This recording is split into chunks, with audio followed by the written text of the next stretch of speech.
지난 한 주간 동안 승리하셨습니까? 네. 하나님의 은혜 가운데 항상 승리하는 우리 성도님들 되실 줄로 믿습니다. 네. 인생을 살다 보면은 어느 순간인가 또 이것을 결정해야 될지 저것을 결정해야 될지 우리가 고민을 하게 될 때가 참 많이 있습니다. 그럴 때 과연 누구의 말을 들을 것인지 어떻게 해야 될 것인지 갈등하지 않을 수가 없더라는 거죠.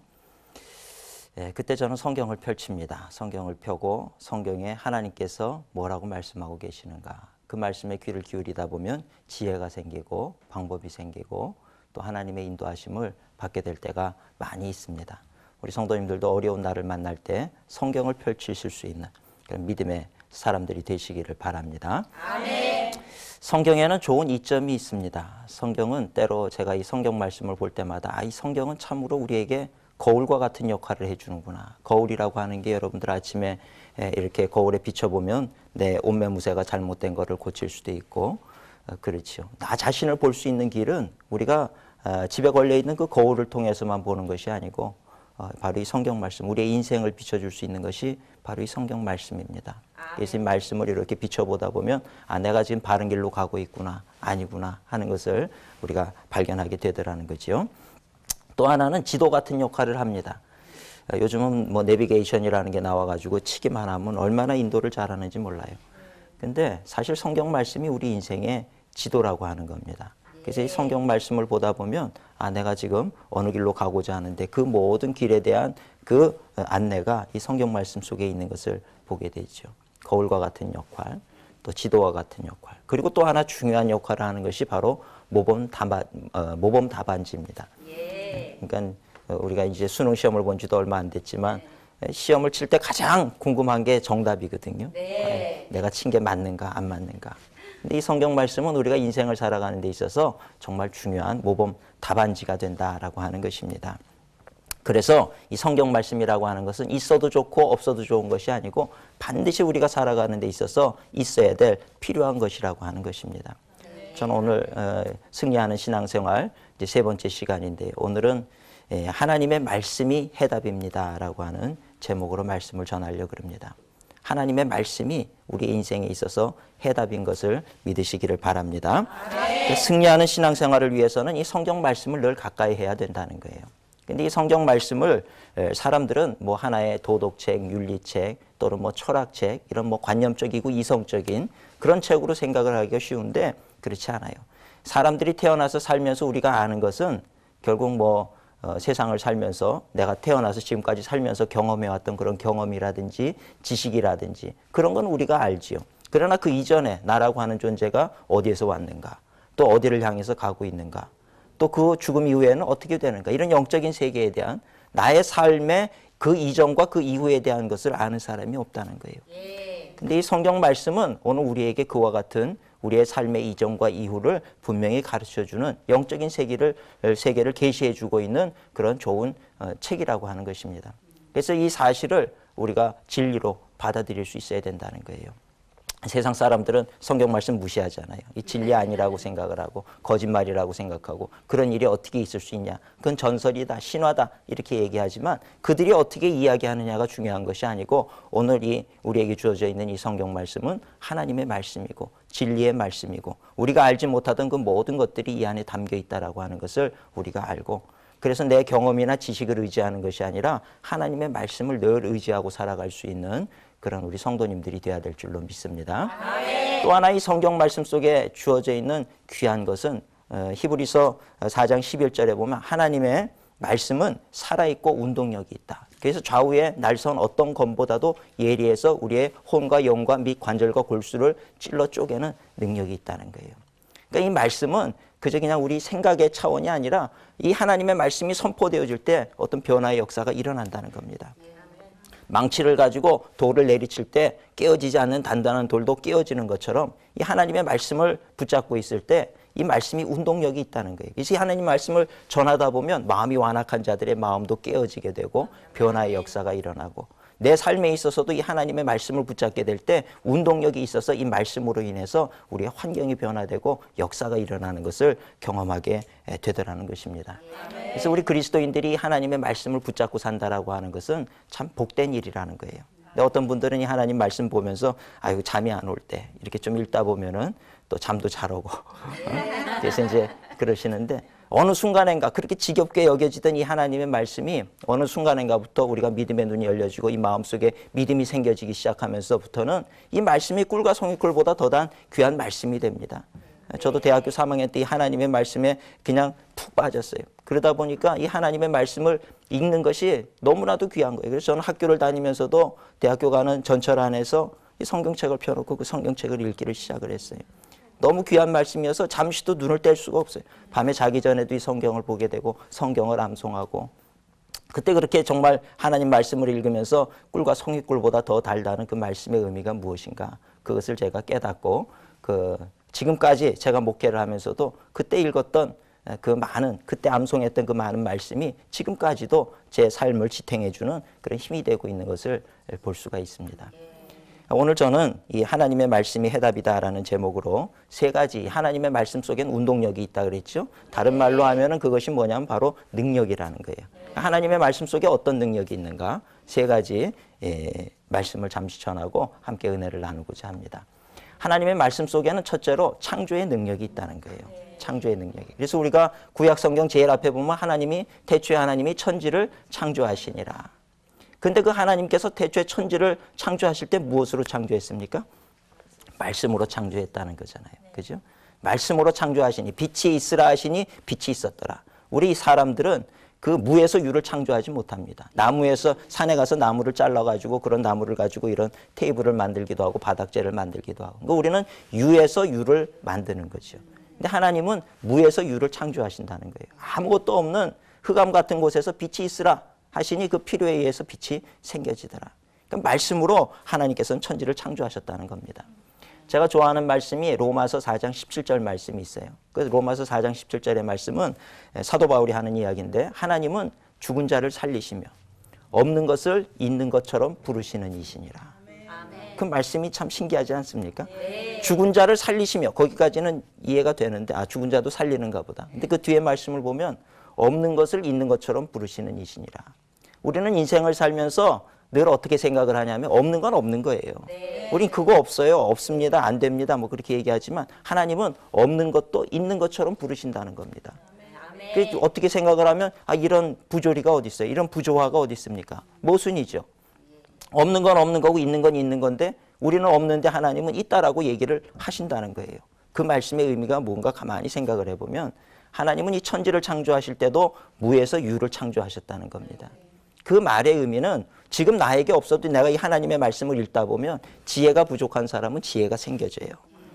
나는 용기가 없습니다. 하나님의 말씀을 읽고 묵상하다 보면 어느 순간인가 용기가 생겨지는 것을 경험하게 된다는 거예요.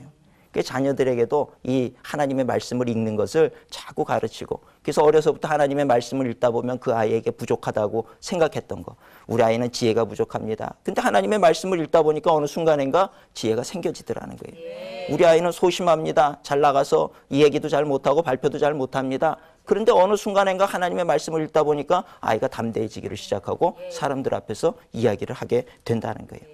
창의력이 부족합니다. 하나님의 말씀을 읽다 보면 창의력이 생겨진다는 거예요. 하나님의 말씀은 창조의 능력이 담겨져 있는 말씀이라는 겁니다. 우리 성도님들이 살면서 없다라고 얘기하지 마시고 이 하나님의 말씀을 의지해서 있다. 하나님은 없는 것을 있는 것처럼 부르시는 하나님이시다. 그것을 분명히 믿고 살아가게 될 때 어느 순간인가 하나님께서 창조의 역사로 우리 가정에 함께 하시는 귀한 은혜를 경험하게 될 줄로 믿습니다. 많은 분들이 요즘에 가장 안타깝게 생각하는 것이 이 하나님의 말씀 속에 담겨있는 이 창조의 능력 그것은 다른 말로 하면 축복이거든요. 정말 이와 같은 귀한 축복을 우리가 사장시키고 살아가더라는 거예요. 그래가지고 하나님께서는 구하고 믿음을 갖게 될 때 다 부어주시고 채워주시고 인도해 주실 터인데 그걸 하지 못하고 여전히 우리는 부정적인 자리에서 할 수 없습니다. 안 됩니다. 나는 없습니다. 그러고 살면서 절망의 자리에서 일어나지를 않는 거예요. 참 아버지 대신 하나님의 입장에서 보실 때 안타깝더라는 거죠. 하나님의 자녀들이 일어나기만 하면 될 텐데 하나님이 도와주실 것인데 그렇죠? 이 세상 역사를 가만히 볼 것 같으면 이 귀한 일들을 감당했던 사람들 다 이 말씀을 붙잡았던 사람들이라는 거예요. 그 당시에 마틴 루터가 살아있던 당시에 로마의 카톨릭이라고 하는 것은 뭐 한 나라 제국보다 더 강한 힘을 가졌던 것이 로마의 교황청 카톨릭이었습니다. 거기에서 부조리한 것을 마틴 루터가 깨닫고 그 다음에 도전을 한 거예요. 그거는 결안을 가지고 바위치는 것보다 더한 무모한 도전이라고 얘기할 수 있습니다. 한 나라의 왕도 세웠다가 폐위시켰다가 할 수 있는 게 로마 교황청인데 한 명의 무명의 수사라고 하는 마틴 루터가 그와 같은 일을 하려고 할 때 세상적으로 볼 때 그건 도저히 있을 수 없는 일이지만 그러나 그가 그런 일을 할 수 있었던 것은 이 마틴 루터가 하나님의 성경 말씀에 붙잡힌 사람이었기 때문에 그것이 가능하게 되었다라고 하는 것입니다. 감리교회 웨슬리라고 하는 존 웨슬리라는 분이 계시죠. 그분도 마찬가지예요. 그분은 별명이 한 책의 사람입니다. 하나님의 말씀을 붙잡았어요. 어떤 일이 있어도 이 하나님의 말씀 붙잡고 그리고 그 말씀에서 힘을 얻고 용기를 얻고 나아가게 될 때 그 당시에 부패하고 타락했던 영국 사회가 변화가 되고 나라가 변화되는 역사가 일어나게 되더라는 거죠. 그래서 이 하나님의 말씀을 붙잡은 성경의 사람, 하나님의 말씀의 사람은 세상을 변화시킬 수 있는 능력에 승리하는 사람이 되어진다는 것입니다. 그러니까 요즘에 우리가 이제 그 가정들을 제가 신방을 해보고 하면 자녀들이 바빠요. 어떤 아이들이 유치원생들부터 뭐 얼마나 학교를 갔다 오면 학원을 가고 영어 학원을 가고 미술 학원을 가고 밤에 늦게까지 그러고 집에 지쳐가지고 와요. 어른들보다 더 지쳐가지고 아이가 와서 그래요. 물론 세상 교육 그렇게 시키는 거 중요하지만 그러나 그 아이에게 가장 중요한 건 이 말씀 공부라는 거예요. 그 시간에 10분의 1, 20분의 1 정도만이라도 하나님의 말씀을 읽는 것에 우리의 자녀들을 투자시킨다라고 하면 그 아이들은 정말 위대한 지도자로 성장하게 된다라고 하는 것입니다. 이 말씀을 믿고 하나님의 말씀을 가르치고 우리 성도님들도 살아가면서 하나님의 말씀을 붙잡고 사는 우리 성도님들이 되시기를 주님의 이름으로 축원을 드립니다. 두 번째로 이 하나님의 말씀 속에는 첫째는 창조의 능력이고 두 번째는 생명의 능력을 가지고 있어요. 생명을 살리는 능력이 이 하나님의 말씀 속에 있습니다. 우리가 잘 아는 요한복음 1장에 보면 태초에 말씀이 계셨다. 그 말씀이 육신이 되어 이 땅에 오셨다. 그 육신이 되어 이 땅에 오신 그 말씀이 누구냐 하면 바로 예수 그리스도라는 거죠. 그게 복음입니다.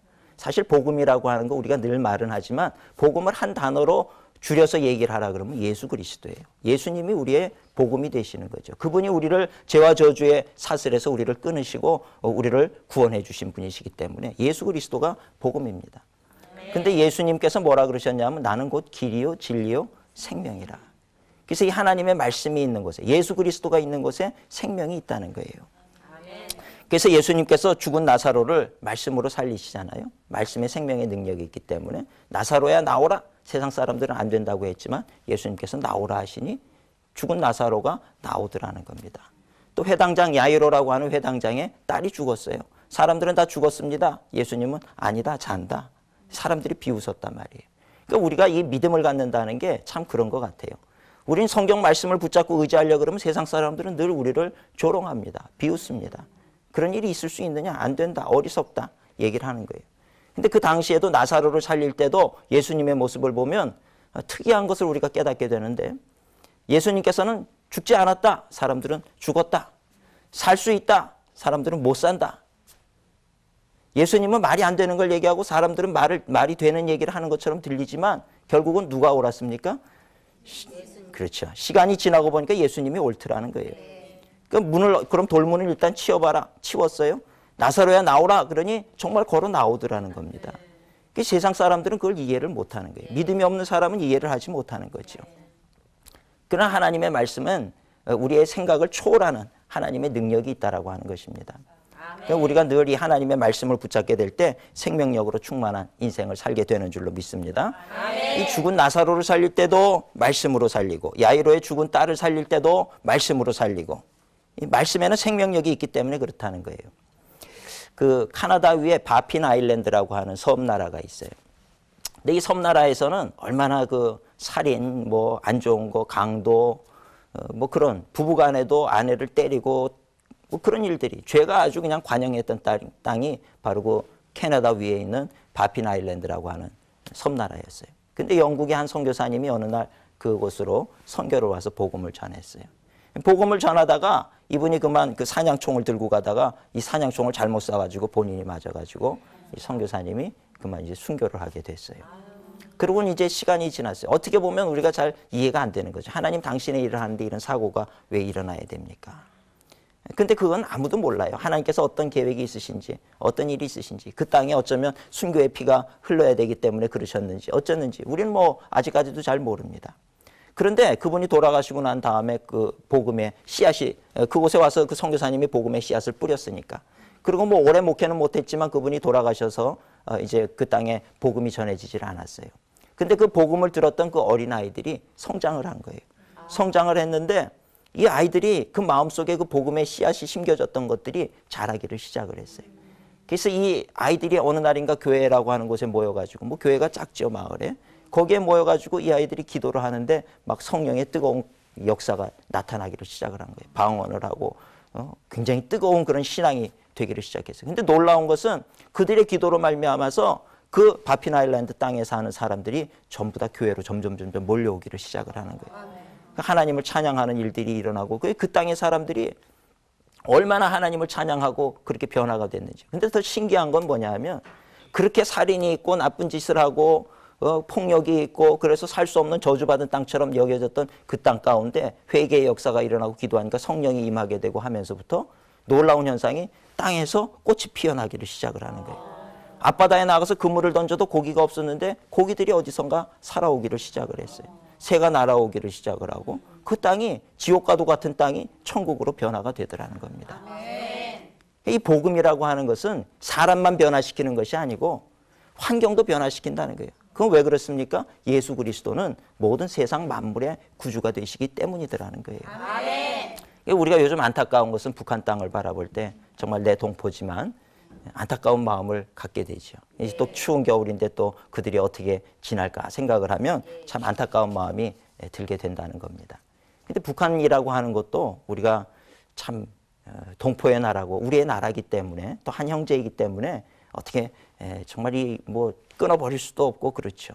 우리가 마음으로 품어야 되는데 제가 그 중국의 그 압록강이나 두만강이나 이런 쪽으로 선교를 가다 보면은 참 특이한 거를 발견하게 돼요. 여름 같을 때 보면 중국 땅은 아주 그냥 나무가 울창하고 거기에 옥수수들이 잘 자라고 복숭아밭이 잘 자라고 모든 게 심는 거 아주 푸르게 산도 푸르고 그래요.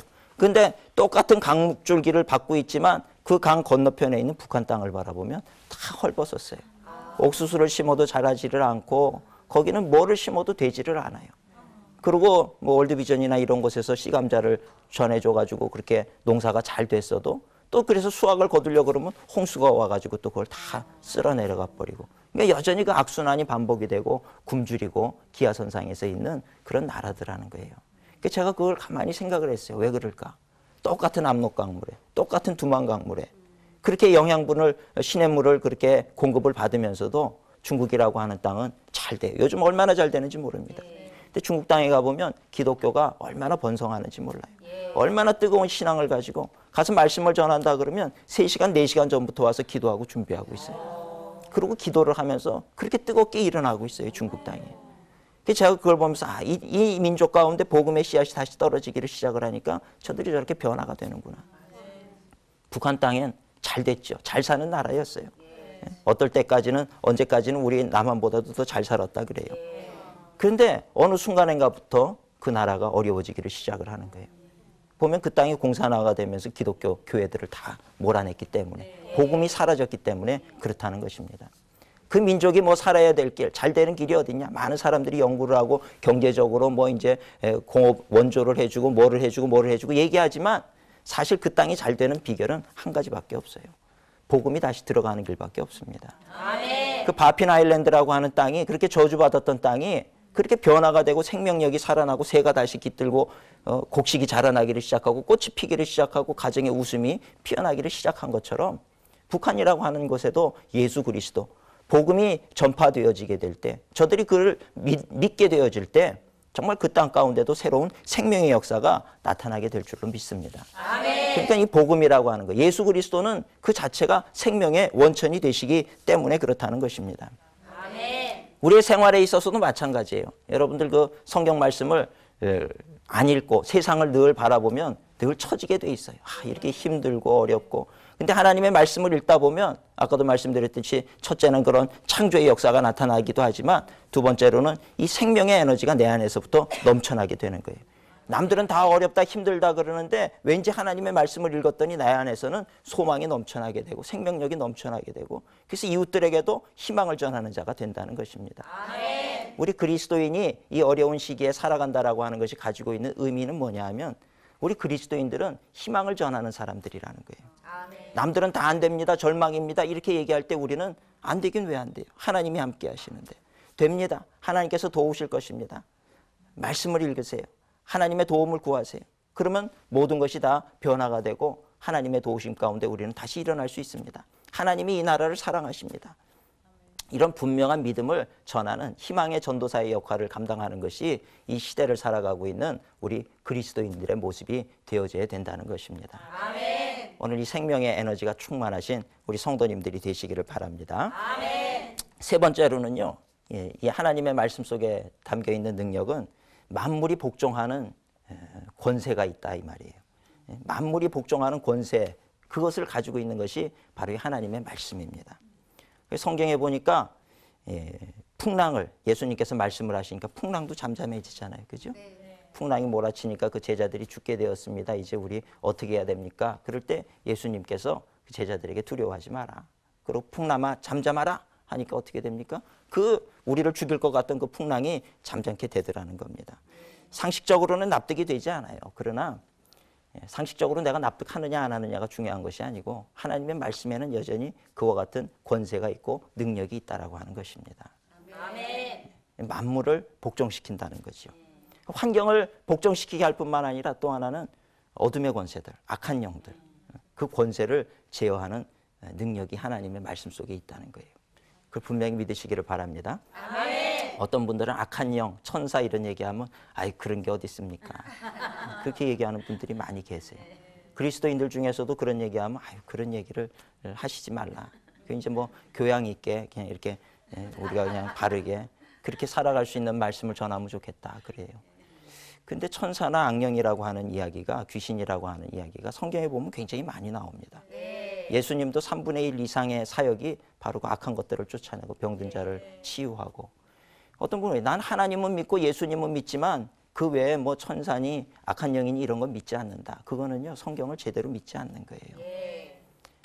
우리는 이 자연세계 속에 살지만 이 자연세계 속에는 사람이 살고 동식물이 살고 자연 법칙이 있죠. 하나님께서 창조해 놓으셨기 때문에. 그래서 물은 위에서 아래로 떨어지고 이게 다 자연 법칙입니다. 봄, 여름, 가을, 겨울이 있고 동서남북이 있고 지구가 자전을 하게 돼 있고 또 태양 주변을 돌게 돼 있고 이건 하나님께서 만들어 놓으신 자연 법칙이에요. 근데 그 자연 세계가 전부냐 하면 그것이 아니라는 겁니다. 이 자연 세계를 넘어서는 영적인 세계가 있다는 거예요. 영적인 세계에는 영적인 법칙이 있고 영적인 존재들이 있어요. 그 영적인 존재들 가운데 가장 가운데 하나님이 계시고 그리고 성령님이 계시고 그리고 또 천사들이 있고 타락한 천사들, 악한 영들이 또 존재를 하는 거죠. 그리고 그 영적인 세계가 자연 세계를 지배하게 돼 있어요. 성경 말씀을 보면. 그래서 우리는 신앙생활 하면서 아프신 분들, 암에 걸리신 분들은 어떻게 됩니까? 우리 자연 세계의 법칙엔 의사 선생님들은 그래요. 이분은 뭐 3개월입니다. 6개월입니다. 그럼 죽어야 되는 게 자연 세계의 원리예요. 몸은 태어나서 자라다가 병들고 이제 노쇠해져 가지고 그렇게 이제 죽게 되는 게 우리 육신이 가지고 있는 특징이죠. 죽게 되어 있지만 그러나 우리는 하나님 앞에 엎드려서 기도하고 하나님의 은혜를 구한단 말이에요. 창조의 능력을 가지고 계시고 생명의 능력을 가지고 계시고 능치 못함이 없으신 그 하나님께 우리의 생명을 살려달라고 기도하고 히스기야도 그렇게 기도할 때 하나님께서 생명을 15년을 연장시켜 주셨던 것처럼 그 얘기는 뭐냐, 우리가 기도한다라고 하는 것은 결국은 나는 자연 법칙 속에 살아가고 있는 존재이지만 그러나 영적인 법칙, 자연 법칙을 다스리는 그 영적인 법칙에 내가 내 문제를 호소하는 것이 기도라고 하는 거예요. 그러니까 영적인 세계가 자연 세계를 지배하기 때문에 하나님의 능력이 우리 자연 세계 안으로 임하게 되어질 때 죽게 되어 있던 사람이 죽지 않는 거죠. 그것이 바로 우리는 영적인 세계 속에 살면서 자연 세계 속에 사는 사람. 이것이 바로 우리 그리스도인들이라고 하는 것입니다. 그러니까 오늘 우리 성도님들이 바로 이 하나님의 말씀은 그 영적인 세계에 대해서 우리가 무시하면 안 되는 거예요. 그리고 그 영적인 세계를 다스리는 권세도 하나님의 말씀 속에 있다는 것입니다. 그래서 우리가 예수님의 이름으로 악하고 더러운 영들은 이 아이에게서 떠나갈지어다 명령을 할 때 그런 어둠의 영들이 떠나가는 역사가 나타나게 될 줄로 믿습니다. 제가 한번 목회를 하다가 그런 경험이 있었어요. 월요일날 쉬고 있었는데 전화가 왔어요. 목사님 교회 좀 빨리 와주세요. 그래서 무슨 일입니까? 그러고 이제 갔어요. 갔더니 중학교 2학년짜리 어린 여자아이가 악한 영이 들려가지고 막 소리를 지르고 막 이제 그러는 거예요. 그 어머니는 집사님이고 그 할머니죠. 외할머니는 권사님이시고. 근데 그걸 보고 놀라신 거예요. 어떻게 이런 일이 일어날 수가 있는가? 도대체 이 증세가 이게 뭔가? 애가 멀쩡하던 애가 하루아침에 막 교회 안 간다 그러고 소리를 지르고 뭔가 정상적이지 못한 그런 행동을 하니까 이게 도대체 무슨 일인지 놀라가지고 그래가지고 광림교회를 찾아왔어요. 그래서 교회 이제 1층에 있는 성전에서 기도를 하고 있는데 제가 이렇게 가보니까 어떤 남자분이 계시고 그리고 이제 그 아이를 위해서 찬송을 막 부르고 있는 거예요. 그 어머니는 놀라서 이 아이를 뒤에서 등 뒤에서 이렇게 끌어안고 있고 그 정신을 차리라는 거죠. 할머니는 권사님이신데도 어쩔 줄을 모르고 왔다 갔다를 하시고 이제 그러시는 거예요. 보니까 저는 첫눈에 보기에도 악한 영이 들렸구나. 이제 그걸 이제 알게 된 거죠. 뭐 그런 증세를 보면 멀쩡하던 아이가 갑자기 그렇게 되니까 그런 것이로구나 이렇게 알았어요.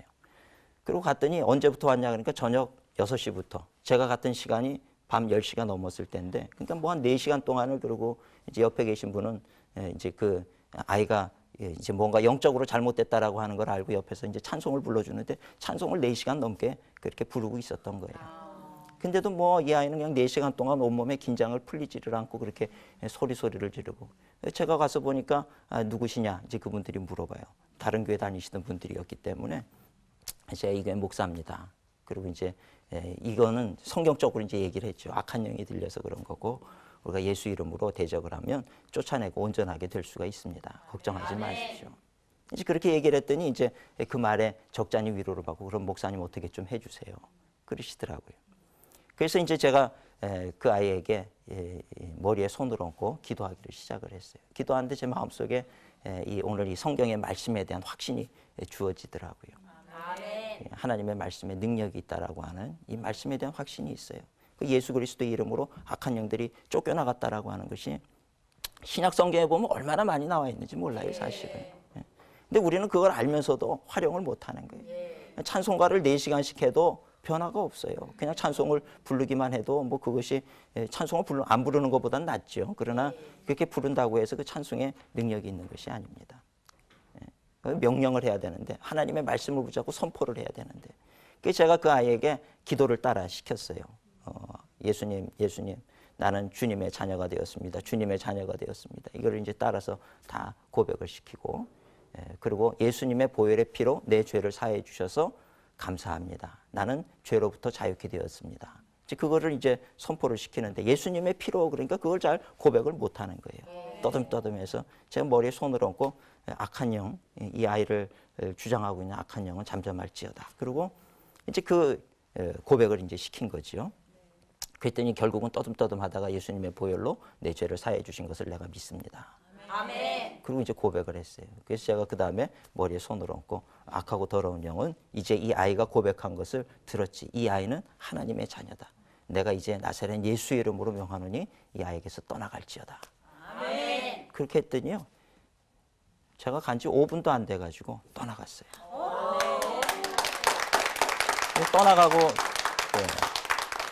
떠나가고 나서요. 그 아이가 그렇게 긴장하고 소리를 지르던 아이가 갑자기 쳐지면서 편안해지는 거예요. 그래서 그 아이가 하는 얘기가 엄마 갔어 그러는 거예요. 떠나갔다는 거예요. 그러고는 금방 온전케 되었어요. 그러니까 그것을 세상에 어떤 정신과 의사든지 누가 볼 때 그 현상을 어떻게 설명을 하겠습니까? 예수님의 이름으로라고 하는 것을 가지고 담대하게 선포할 때 악한 영이 떠나가더라는 거예요. 그리고 그 아이가 온전케 되고 악한 영으로부터 매여 있던 그것이 자유케 되어지더라는 거죠. 제가 그걸 보면서 야 예수 이름의 권세가 참으로 놀랍다. 근데 그것이 제가 능력이 있어서가 아니라는 거예요. 세상 사람들은 그 예수 그리스도의 이름의 권세를 알면서도 활용을 못해요. 그거를 믿지를 못해요. 저는 목회자이기 때문에 분명히 그걸 믿었다는 거예요. 그렇게 될 거를 믿었고 하나님의 말씀에는 능치 못함이 없다라고 하는 것을 믿었고 예수 그리스도 이름에 권세가 있다라고 하는 것을 믿었고 성경이 가르치는 것처럼 예수 그리스도 이름으로 명할 때 악한 영은 쫓겨가게 되어 있다라고 하는 그 영적인 원리를 분명히 믿었다는 거예요. 제가 그 믿음을 가지고 가서 선포하게 되고 고백하게 될 때 어둠의 권세가 떠나가더라는 것입니다. 오늘 이것은 나에게만 있는 일이 아니라 우리 믿는 모든 그리스도인들에게 주어진 권세라고 하는 거예요. 하나님의 말씀을 우리가 잘 알 때 이 말씀의 권세라고 하는 것이 얼마나 귀한 것인지를 우리가 알아야 되는데 그걸 잘 모르고 살아가는 사람들이 많다는 겁니다. 우리 성도님들이 인생을 살아갈 때 이 말에 자기가 내뱉는 이 말에 우리가 매이기도 하고 풀어지기도 하고 그래요. 그 말을 참 가려서 하셔야 되는 거예요. 우리 심리학자들이 하는 얘기가 비행 청소년들 있잖아요. 비행 청소년들, 문제아들. 그들을 어떻게 규정을 하냐 하면 이 비행 청소년은 들어서는 안 될 말을 듣고 자란 아이들이라는 거예요. 들어서는 안 되는 말, 어떤 말입니까? 바보야, 너는 할 수 없어, 네가 뭘 하겠느냐, 이런 얘기를 들으면서 자란 아이들이 결국은 비행 청소년이 된다는 거예요. 그 아이들에게 믿지 않는 사람도 이 말의 권세라고 하는 것이 있다는 겁니다. 근데 우리 하물며 우리 믿는 사람들, 천지를 창조하는 그 창조의 능력과 생명의 능력과 이런 만물을 복종시키는 이런 권세를 가진 이 말씀의 권세를 사용할 수 있는 그 특권이 우리 믿는 자들에게 주어져 있다는 거예요. 우리가 말을 함부로 하면 안 되는 거죠. 믿는 사람들이 자녀한테 네가 뭘 할 수 있어? 그럼 걔는 진짜 아무것도 못하는 자가 되고 만다는 거예요. 그러니까 말씀을 가려서 이걸 잘 해야 된다는 것입니다.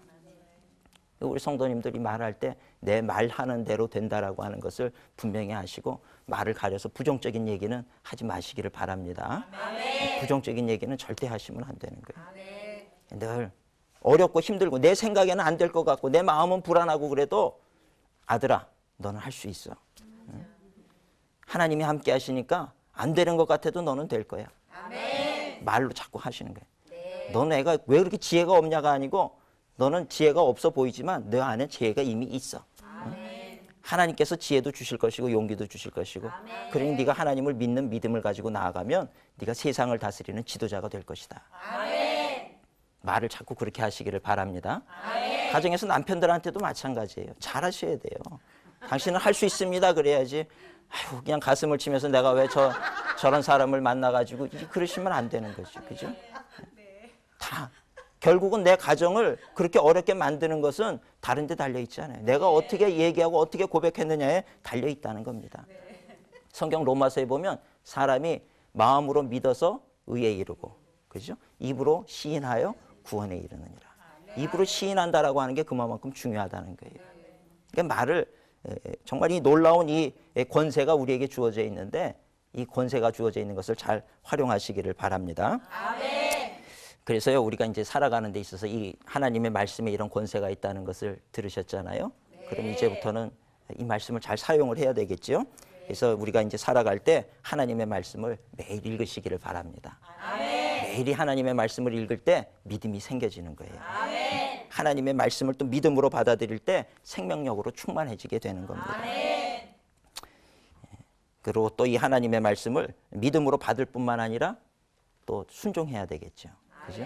하나님의 말씀에 순종할 때는 기적이 일어나요. 기적. 그 분명히 믿으세요. 저는 하나님의 말씀 순종하면서 경험한 기적적인 일들이 너무 많았어요. 그래서 때로 뭘 결정할 때 늘 세상적으로 보면 이게 좋으니까 이거 선택해야지. 천만의 말씀입니다. 그렇게 한다고 될 것 같아도 아니에요. 롯이 보세요. 자기가 좋아 보이는 거 그거 선택했지만 그 땅이 소돔과 고모라 땅 멸망당할 땅이었어요. 아브라함은 척박한 땅을 택했어도 하나님이 함께 하시니까 잘 되고 형통케 되는 역사가 일어나지 않습니까? 그러니까 하나님의 말씀을 따라서 내가 무엇을 선택하느냐가 참 중요해요. 그리고 하나님의 말씀대로 순종하는 자가 되어야 될 줄로 믿습니다. 예, 하나님의 말씀을 따라서 이 순종하니까 아브라함이 축복을 받았죠. 또 베드로도 마찬가지예요. 예수님 처음 만났을 때 내가 밤이 맞도록 그물질을 했는데 잡은 것이 하나도 없어. 근데 예수님께서 베드로의 깊은 곳에 가서 그물을 던져라. 깊은 곳에 가서 내가 말씀을 의지해서 안 됐지만 안 될 것 같지만 예수님께서 깊은 곳에 가서 그물을 던지라 하시니 내가 그물을 던집니다. 그리고 그물을 던졌더니 그물이 찢어질 정도로 고기가 많이 잡혔다는 거예요. 전문가지요. 고기 낚시하는데 전문가예요, 베드로는. 예수님은 목수였고. 자존심이 있지 어부가 목수의 말을 듣겠습니까? 그런데도 말씀에 의지하여 그물을 내립니다. 그리고 그물을 던질 때 잡혔다는 거예요. 순종할 때 축복을 받게 돼 있다는 겁니다. 신명기 28장에도 보세요. 그 신명기 28장에 귀한 축복이 있잖아요. 들어와도 복을 받고 나가도 복을 받고 떡반죽 그릇이 복을 받고 내 자녀가 복을 받고 짐승의 새끼까지도 복을 받고 들에서도 복을 받고 말이죠. 그런 축복 받는 것 조건이 딱 한 가지예요. 하나님의 말씀에 순종하라는 거예요. 아멘. 너에게 이 말씀을 붙잡고 좌로나 우로나 치우치지 않고 이 말씀 지키면 이 모든 복을 너에게 더하실 것이다. 아멘. 그러니까 순종할 때 축복도 받고 기적도 경험하게 되는 겁니다. 말씀에 순종할 때 성경에 보세요. 기적이 다 말씀에 순종할 때예요. 아멘. 모세를 보고도 네가 홍해로 나아가라. 지팡이를 들고 홍해를 향해서 갈라지라고 손을 들어라. 손을 들고 있었어요. 그때 홍해가 갈라지더라는 거죠. 여리고성 하루에 한 바퀴씩 돌고 마지막 날 7일째는 7바퀴를 돌아라. 13바퀴를 돌았죠, 전체. 그 도는 것과 성이 무너지는 거 아무 상관이 없다는 거예요. 그러나 하나님의 말씀을 믿고 의지하고 그렇게 했더니 여리고성이 무너져 내리더라는 거죠. 이게 하나님의 말씀에 순종하는 자가 얻게 되는 축복이고 기적이라고 하는 것입니다. 그러니까 우리 성도님들이 이 하나님의 말씀을 믿음으로 받을 뿐만 아니라 또 순종하며 나아가시기를 주님의 이름으로 축원을 드립니다. 그 다음에 또 하나는 이 말씀을요 순종할 뿐만 아니라 그러니까 이 행하는 것도 세 가지입니다. 믿어야 되고 믿음은 생명 에너지가 충만해지고요. 그리고 또 하나는 이 말씀에 순종해야 돼요. 순종하면 기적적인 역사가 일어나는 거예요. 그리고 또 하나는 할 수만 있는 대로 자꾸 선포하셔야 돼요. 이 말씀을 마음속에 담아두는 것도 중요하지만 그럼 내가 생명력으로 충만해지긴 하지만 이 생명력이 충만해지면 입으로 나오게 돼 있어요. 예수 그리스도를 전하게 돼 있고 이 컵에서도요 이렇게 물을 가득히 담아가지고 이 물이 흘러 넘치게 되면 뭔가 이게 컵 밖으로 물이 흘러 넘치잖아요. 근데 거기 넘치지 않고 조금만 있으면 그게 흘러 나오지를 않는 거죠. 마찬가지예요.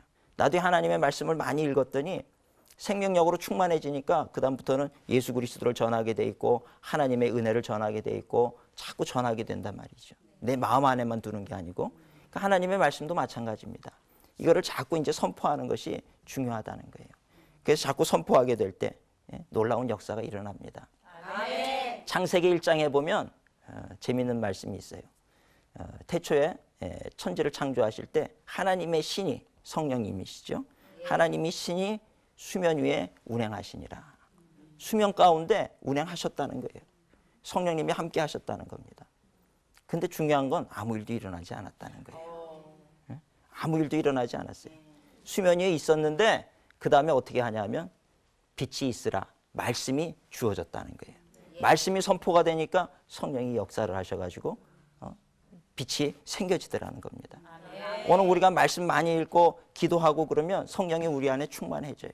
생명력이 있고 함께 하셔요. 그런데 결국 기적이 일어나는 것은 언제 일어나냐면 선포할 때. 그렇게 되라고 선포할 때 믿음으로 선포하게 될 때 그런 역사가 나타나는 거예요. 그러니까 하나님의 말씀에 이런 권세가 있다라고 하는 것을 분명히 믿으시기를 바랍니다. 아멘. 그리고 그것을 자꾸 선포하세요. 우리가 자녀를 위해서도 선포를 하고요. 자녀도 예수 이름으로 축복받을지어다 자꾸 선포를 하시는 거예요. 아멘. 남편을 향해서도 선포하고 아멘. 그럴 때 풀리지 않는 문제 병마에 시달리고 있을 때도 그걸 자꾸 선포하셔야 되는 거예요. 아멘. 선포할 때 기적의 역사가 일어나게 된다라고 하는 것입니다. 아멘. 반면에 하지 말아야 될 게 있죠. 부정적인 얘기. 부정적인 얘기는 절대로 하시면 안 되는 거예요. 그 잘못했다가 큰일 납니다. 부정적인 얘기하지 말고 할 수 있다. 너희는 할 수 있다. 이런 얘기를 자꾸 하셔야 되는 거예요. 제가 청년들을 가르쳤던 적이 있는데 청년들한테도 야, 안 되는 게 어딨냐. 세상에 두려워하지 마라. 모든 것이 가능하다. 불가능 없다. 그걸 이제 자꾸 이제 제가 가르치는 거예요. 그리고 안 된다는 얘기보다 할 수 있다고 얘기해라. 다윗도 봐라. 다윗이요. 그렇게 존귀 여김 받게 된 이유는 자꾸 믿음을 선포했기 때문에 그래요. 그가 어려움 중에서도 위기 중에서도 자꾸 선포한 내용이 뭐냐면 그게 바로 시편에 있는 말씀들이거든요. 그러니까 다윗이 하루아침에 우리는 다윗의 영광만 보지요. 왕이 됐다. 야, 목동에서 왕이 됐다. 그것만 우리가 보지만 이 목동에서 왕이 되기까지의 그 과정이 얼마나 어려웠는지 아십니까? 죽음의 골짜기를 도망쳐 다닐 때가 얼마나 많았는지 몰라요. 죽음의 위협의 그 골짜기 속에서 그렇게 헤매이고 방황하고 할 때가 얼마나 많았는지 몰라요. 그런데 그럼에도 불구하고 다윗은 죽겠습니다, 안 됩니다라고 얘기하지 않았어요. 늘 그러고 나서 구원을 받게 되고 살아나게 되면 하나님을 향해서 찬양하더라는 거예요. 아멘. 찬양하고 노래하고 하나님께서 나를 구원하셨습니다, 하나님께서 나를 도우셨습니다. 좋은 얘기들을 자꾸 하는 거예요. 시편 23편 보세요. 여호와는 나의 목자시니 내가 부족함이 없으리로다. 여러분 그 말씀을 가만히 묵상을 해보세요. 정말 다윗에게 부족한 것이 없었겠습니까? 세상에 부족함이 없다라고 생각하는 사람은 하나도 없어요. 아무리 부자라 할지라도 부족한 것이 있지 왜 없겠습니까? 그런데도 다윗은 뭐라고 고백했냐면 나에게 부족함이 없다는 거예요. 하나님 한 분만으로 나는 만족합니다. 하나님을 찬양하고 그렇게 입술로 시인하게 되니 정말 그의 부족한 것들이 점점 채워져서 나중에는 부족함이 없게 하시더라는 겁니다. 아멘. 우리가 그런 원리를 우리가 배워야 되는 거예요. 우리는 조금만 힘들면 그냥 안 됩니다, 어렵습니다, 안 될 것 같아요, 못할 것 같아요. 그러니까 자꾸 그 내가 내뱉는 그 얘기로 인해서 오히려 올무가 돼가지고 내가 이걸 펴나가지를 못하는 거예요. 이제 저희 교회에서는 제가 이제 규칙을 우리 성도님들한테 지키라고 그 규칙을 드립니다. 근데 그 규칙 가운데 이제 뭐냐면 늘 칭찬하라는 거예요. 하루에 한 번씩 자녀들 칭찬하고 남편 칭찬하고 또 아내 칭찬하고 부모님 칭찬하고 만나는 이웃 칭찬하고 늘 칭찬하는 삶을 사는 거. 이걸 규칙으로 정해가지고 그렇게 이제 그 칭찬을 서로 하게만 하는 거죠. 저는 연말이 될 때 놀라운 기적의 역사가 일어날 것을 기대하고 있습니다. 아멘. 우리 성도님들도 늘 서로를 이렇게 칭찬할 수 있는 그런 우리 성도님들이 되시기를 바랍니다. 아멘. 부정적인 얘기하지 말고 그렇게 칭찬을 하다 보면 놀라운 기적의 역사가 일어나게 될 줄로 믿습니다. 아멘. 그래서 늘 주님 안에서 승리하시는 우리 성도님들이 되시기를 주님의 이름으로 축원을 드립니다. 아멘. 경청해 주셔서 감사하고 한 주간 동안도 또 믿음으로 승리하시는 모든 성도님들 되시기를 바랍니다. 아멘. 감사합니다.